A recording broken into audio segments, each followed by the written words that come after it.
কংগ্ৰেছত বিপৰ্যয় ৰাহুল গান্ধীৰ অসম ভ্ৰমণৰ পূৰ্বে কংগ্ৰেছত এতিয়া পদত্যাগৰ ঢৌ উত্থাপন হোৱা দেখিবলৈ পোৱা গৈছে আৰু এইবাৰ কংগ্ৰেছ দল ত্যাগ কৰিলে জ্যেষ্ঠ কংগ্ৰেছ নেতা অপূৰ্ব কুমাৰ ভট্টাচাৰ্য আমি সবিশেষ জনাৰ চেষ্টা কৰিম কিছু সময় পূৰ্বে এতিয়া কংগ্ৰেছ দল ত্যাগ কৰিছে এগৰাকী জ্যেষ্ঠ কংগ্ৰেছ নেতাই ৰাহুল গান্ধীৰ ন্যায় যাত্ৰাৰ পূৰ্বে কংগ্ৰেছত মুখ্যম আঘাত আনুষ্ঠানিকভাৱে কংগ্ৰেছৰ পৰা পদত্যাগ কৰিলে অপূৰ্ব কুমাৰ ভট্টাচাৰ্যই অসম প্ৰদেশ কংগ্ৰেছ কমিটিলৈ পদত্যাগ পত্ৰ প্ৰেৰণ কৰিছে অপূৰ্ব কুমাৰ ভট্টাচাৰ্যই আৰু তাৰ পিছতে সংবাদমেলক সম্বোধন কৰিছে নেতাগৰাকীয়ে কংগ্ৰেছ ত্যাগ কৰি পুনৰ অগপ দলত যোগদান কৰাৰ সম্ভাৱনা উত্থাপন হৈছে আৰু পূৰ্বতে অগপ ত্যাগ কৰিয়ে কংগ্ৰেছত যোগদান কৰিছিল জ্যেষ্ঠ নেতাগৰাকীয়ে আৰু পত্ৰযোগে এতিয়া সভাপতি ভূপেন বৰাৰ বিৰুদ্ধে ক্ষোভ প্ৰকাশ কৰিছে জ্যেষ্ঠ কংগ্ৰেছ নেতাগৰাকীয়ে দলীয় কাৰ্যত গুৰুত্ব নোপোৱাৰ অভিযোগ অপূৰ্ব কুমাৰ ভট্টাচাৰ্যৰ পুনৰবাৰলৈ কৈছো এই মুহূৰ্তত ৰাহুল গান্ধী ন্যায় যাত্ৰাৰ পূৰ্বে কংগ্ৰেছ দলত মুখ্যম আঘাত আনুষ্ঠানিকভাৱে কংগ্ৰেছৰ পৰা পদত্যাগ কৰিছে অপূৰ্ব কুমাৰ ভট্টাচাৰ্যই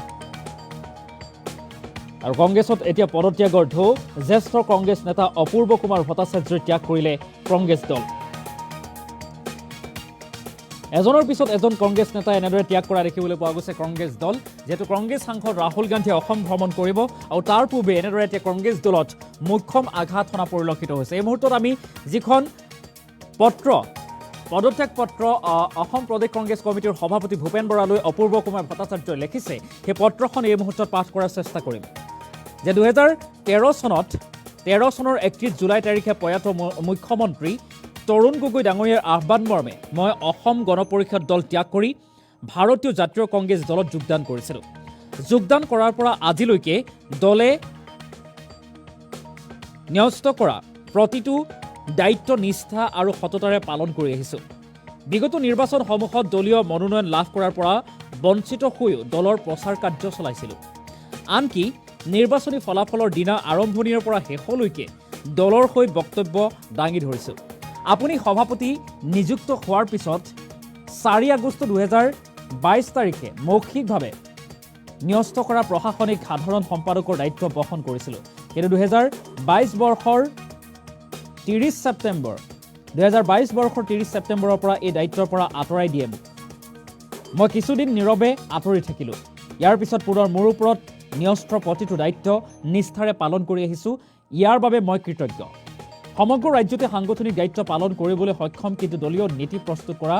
সমিতিসমূহৰ সদস্য হোৱাৰ বাবে যোগ্য বিবেচিত নহ'লোঁ আপুনি ন্যস্ত কৰা দায়িত্ব অনুসৰি ডিফু লোকসভা সমষ্টিৰ অন্তৰ্গত পশ্চিম কাৰ্বি আংলং আৰু ডিমা হাছাও জিলাৰ দায়িত্ব নিষ্ঠাৰে পালন কৰাৰ পিছত সেই লোকসভা সমন্বয়ক হোৱাৰ যোগ্যতাও অৰ্জন নকৰিলোঁ দলৰ শীৰ্ষ নেতৃত্ব তথা নীতি নিৰ্ধাৰকসকলে লৈ যোৱা উত্তৰ কাছাৰ পাৰ্বত্য স্বায়ত্তশাসিত শাসিত পৰিষদৰ নিৰ্বাচনৰ এটা খবৰ নললে দলৰ শীৰ্ষ নেতাসকলৰ মাজত মিল নাই বুলি চলি থকা প্ৰচাৰ ৰোধৰ সলনি আমি নিজৰ মানুহক কমিটিত স্থান দিয়াৰ কথাত ব্যস্ত থাকিলোঁ জ্ঞানলোকে কৈ গৈছে যেতিয়া তোমাৰ মৰ্যাদা লাঘৱ হ'ব তোমাৰ ওপৰত বিশ্বাস আৰু আস্থাৰ অভাৱ ঘটিব তৎকালেই সেই স্থান পৰিত্যাগ কৰা উচিত আজি আপুনি নিজে সুৰক্ষিত নহয় অসমৰ দায়িত্বত ন্যস্ত দিল্লীশ্বৰসকলে আপোনাৰ বিৰুদ্ধে ভাগ কৰাৰ ষড়যন্ত্ৰত লিপ্ত হৈছে শাসক দলৰ সৈতে ঘনিষ্ঠতাৰ অভিযোগ আছে তেওঁলোকৰ বিৰুদ্ধে সাৱধানতাৰ অৱলম্বন কৰক অন্যথা হতাশ হৈ পৰিব ধৈৰ্য সহকাৰে পত্ৰখন পঢ়ি চাব অৱশেষত আজিৰ পৰা বলবৎ হোৱাকৈ দলীয় সকলো পদবীৰ লগতে প্ৰাথমিক সদস্যৰ পৰা স্বেচ্ছাই আৰু স্বজ্ঞানে পদত্যাগ কৰিলোঁ এনেদৰে এতিয়া অসম প্ৰদেশ কংগ্ৰেছ কমিটিৰ সভাপতি ভূপেন বৰালৈ এই পদত্যাগ পত্ৰ প্ৰেৰণ কৰিছে জ্যেষ্ঠ কংগ্ৰেছ নেতা প্ৰাক্তন কংগ্ৰেছ নেতা এইগৰাকী অপূৰ্ব কুমাৰ ভট্টাচাৰ্যই এই মুহূৰ্তত তেখেতে সংবাদমেলো সম্বোধন কৰিছে আৰু তেখেতে সংবাদমেল সম্বোধন কৰি এলানি অভিযোগ উত্থাপন কৰিছে কংগ্ৰেছৰ বিৰুদ্ধে যে তেখেতে দলৰ হৈ ইমান কাম কৰিলে কিন্তু কোনো ধৰণৰ সুবিধা বা তেখেতে লাভ নকৰিলে দলৰ স্থান লাভ নকৰিলে সেই অভিযোগ উত্থাপন কৰিছে সমান্তৰালকৈ এপিচিচি সভাপতি ভূপেন বৰাৰ বিৰুদ্ধে ক্ষোভ উজৰা পৰিলক্ষিত হৈছে অপূৰ্ব কুমাৰ ভট্টাচাৰ্য সমান্তৰালকৈ তেখেত পুনৰবাৰ অগপলৈ যে গতি কৰিব সেই কথা স্পষ্ট হৈ পৰিছে এক প্ৰকাৰে কিন্তু এতিয়ালৈকে তেখেতে আনুষ্ঠানিকভাৱে কোনো ধৰণৰ ঘোষণা কৰা নাই তথাপিও তেখেতে সংবাদমেলত কি কৈছিল তাৰ কিৰদাংশ এই মুহূৰ্তত আগবঢ়াইছোঁ আপ্ৰাণ চেষ্টা চলাইছিলোঁ সফলতা বিফলতা সেয়া সুধীজনৰ বাবেই এৰি থলোঁ। সেই সময়তো আমাক একেলগে অসম আন্দোলন কৰা মোৰ সতীৰ্থ বহুত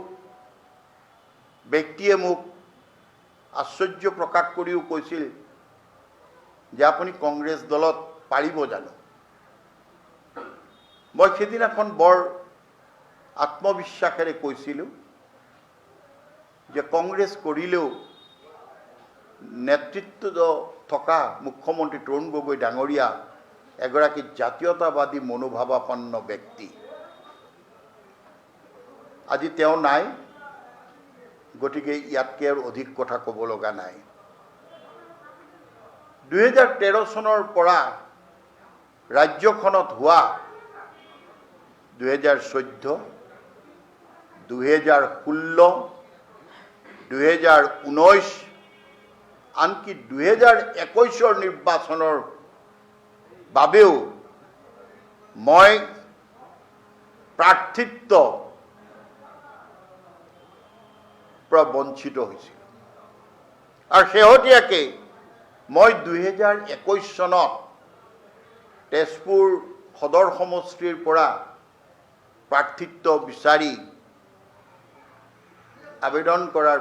পিছতো বিমুখ হ'লোঁ। কিন্তু দলটোক মই বিশ্বাসঘাতকতা কৰা নাছিলোঁ। তাৰপিছতে দলৰ শীৰ্ষ নেতাই দিয়া প্ৰতিশ্ৰুতিক মই যথেষ্ট আস্থাৰে লৈছিলোঁ আৰু সেই আস্থাৰে গ্ৰহণ কৰিয়েই মই 21 নিৰ্বাচনত মই এগৰাকী প্ৰচাৰক হিচাপে দলৰ হকে প্ৰচাৰ চলাইছিলোঁ। দল সফল হ'ব নোৱাৰিলে সেইটো এটা সুকীয়া অধ্যায়, সেয়া আপোনালোকৰ হাতত পৰ্যালোচনাৰ। কিন্তু এই দলটোত যোগদান কৰাৰ দিনৰ পৰা প্ৰতিটো নিৰ্বাচনৰ বিশেষকৈ ফলাফলৰ দিনাখন মই ৰাতিপুৱাৰ পৰা ৰাতিলৈকে শেষ মুহূৰ্তটোলৈকে আপোনালোক সংবাদ মাধ্যমক প্ৰত্যেকটো প্ৰশ্নৰ মই আত্মবিশ্বাস সহকাৰে মই উত্তৰ দি গৈছিলোঁ। মই দলটোৰ তৃণমূল পৰ্যায়ৰ কৰ্মীসকলৰ মনোবল যাতে হ্ৰাস নহয় তেনে প্ৰয়াস চলাইছিলোঁ। বন্ধুসকল, ইয়াৰ পিছতো দলে মোক সাধাৰণ সম্পাদক আৰু জ্যেষ্ঠ মুখপাত্ৰৰ যি দায়িত্ব দিছিল, আপোনালোকেও মন কৰিছে যে মই প্ৰতিটো টক শ্ব' হওক বা বিভিন্ন বিতৰ্ক হওক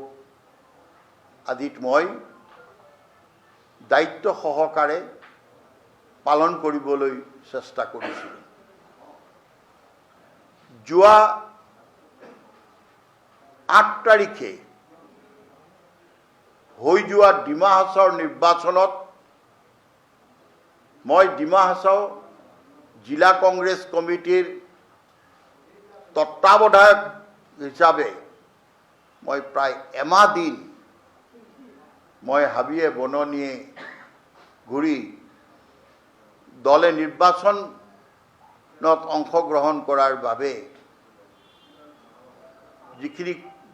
পৰিৱেশ সৃষ্টি কৰিব লাগে জিলা কংগ্ৰেছ কমিটিৰ সৈতে মিলিজুলি আমি সেই কাম কৰিবলৈ সমৰ্থ হৈছিলোঁ। কিন্তু অতি দুৰ্ভাগ্যৰ কথা যে সভাপতি ডাঙৰীয়াই প্ৰচাৰ কাৰ্য চলোৱাৰ বাহিৰে বাকী সৰহভাগ জ্যেষ্ঠ নেতাই নিৰ্বাচনটোক লৈ যি ধৰণৰ উদ্বেগ প্ৰকাশ কৰি বা যি ধৰণে জড়িত হ'ব লাগিছিল হোৱা নেদেখিলোঁ। আৰু শেষান্তৰত দলৰ দিল্লীৰ নেতাসকলৰ যিটো ভূমিকা, যিটো দিল্লীৰ নেতাসকলৰ বাবে 2021 চনত আমি এটা আনহলি এলায়েন্স কৰিবলগীয়া হৈছিল আৰু সেই আনহলি এলায়েন্সৰ ফলত দলৰ জনসমৰ্থন কিমান হ্ৰাস হৈছিলে সেই কথাও সকলো অৱগত। ভাবিছিলোঁ যে ভূপেন বৰা ডাঙৰীয়াৰ নেতৃত্বত দলৰ সকলো শীৰ্ষ নেতাই একমুখে থিয় হৈ লক্ষ লক্ষ তৃণমূল কৰ্মী আৰু এক প্ৰয়োজনীয় অন্ততঃ এটা বিকল্প প্ৰত্যাহ্বান জনাব পৰাকৈ শক্তি সৃষ্টিত আগবাঢ়ি আহিব। সেয়া কেৱল ধাৰণাহে আছে। আৰু আজিৰ পৰিস্থিতিত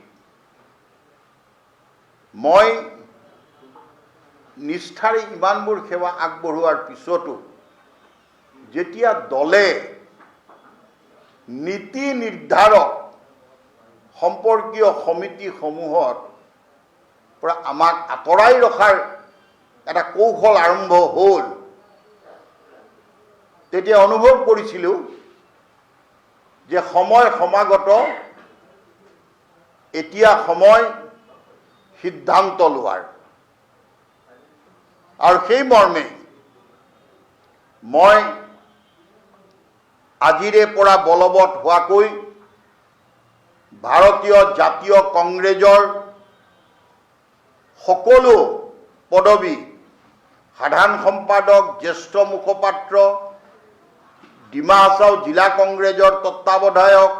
পশ্চিম কাৰ্বি আলং জিলা কংগ্ৰেছৰ তত্ত্বাৱধায়কৰ যি দায়িত্ব আমাৰ ওপৰত ন্যস্ত কৰা হৈছিল, সেই সকলো পদবীৰ লগতে প্ৰাথমিক সদস্যৰ পৰাও মই আনুষ্ঠানিকভাৱে পদত্যাগ পত্ৰ সভাপতি মহোদয়ৰ উদ্দেশ্যে মই লিখিতভাৱে ৰাজীৱ ভৱনলৈ গৈ দাখিল কৰি আহিছোঁ। আজিৰ পৰা ভাৰতীয় জাতীয় কংগ্ৰেছৰ সৈতে কোনো ধৰণৰ মোৰ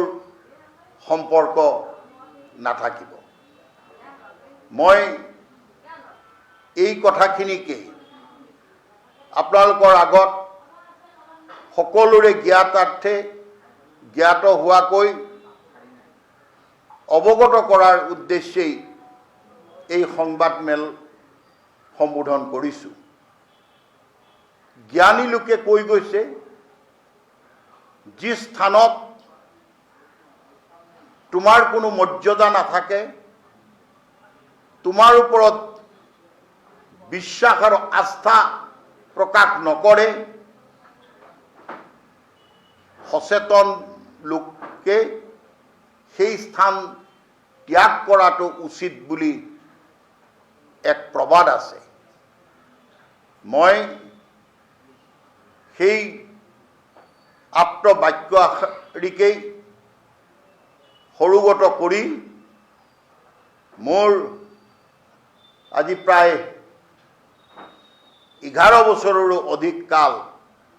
ভাৰতীয় জাতীয় কংগ্ৰেছৰ সৈতে থকা সম্পৰ্ক ছেট কৰিবলৈ বাধ্য হ'লোঁ।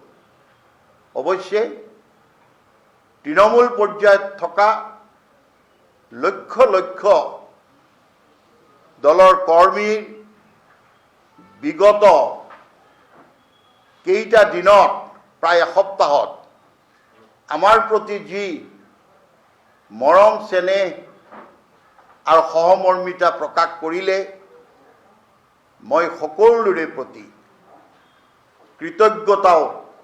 প্ৰকাশ কৰিলোঁ। এগৰাকী ৰাজনৈতিক কৰ্মী হিচাপে মই জানো যে ইয়াৰ পৰা কংগ্ৰেছ দলৰ একো ক্ষতি নহয়, কাৰণ মই দলৰ এজন সাধাৰণ কৰ্মীহে। দলৰ বহু অভিজ্ঞ সাংসদসকল আছে, বিধায়কসকল আছে, প্ৰদেশ কংগ্ৰেছৰ এখন বিয়াগম কাৰ্যনিৰ্বাহক আছে, দলৰ মুখপাত্ৰসকল আছে। এইসকলে এই বিষয়টোত ইমান চিন্তিত হ'বলগীয়াও নহয়, আৰু সেইকাৰণে হয়তো হোৱা নাই। কিন্তু দলৰ তৃণমূল পৰ্যায়ৰ কৰ্মী যিসকলক মই বিগত সময়ছোৱাত প্ৰেৰণা যোগাইছিলোঁ, সাহস দিছিলোঁ, আৰু সেইসকলৰ ওচৰতো ক্ষমা বিচাৰিছোঁ, যিসকলক মই অইন দলৰ পৰা আনি কংগ্ৰেছ দলত যোগদান কৰাইছিলোঁ। আজি মই নিজে সেই দলৰ পৰা ওলাই যোৱাৰ বিষয়টোত তেওঁলোকে যেন ৰাজনৈতিক বিবেচনাৰে মোৰ প্ৰতি কোনো ধৰণৰ অসন্তুষ্টি নাৰাখে, সেই অনুৰোধো এই সুযোগতে জনাই থলোঁ। মই এজন স্পৰ্টছমেন। মই এজন স্পৰ্টছমেনে যিদৰে এখন গ্ৰাউণ্ড এৰিলেও আন এখন গ্ৰাউণ্ডত গৈও খেলে, স্বাভাৱিকতে এজন ৰাজনৈতিক কৰ্মী যেতিয়ালৈকে দেহ মন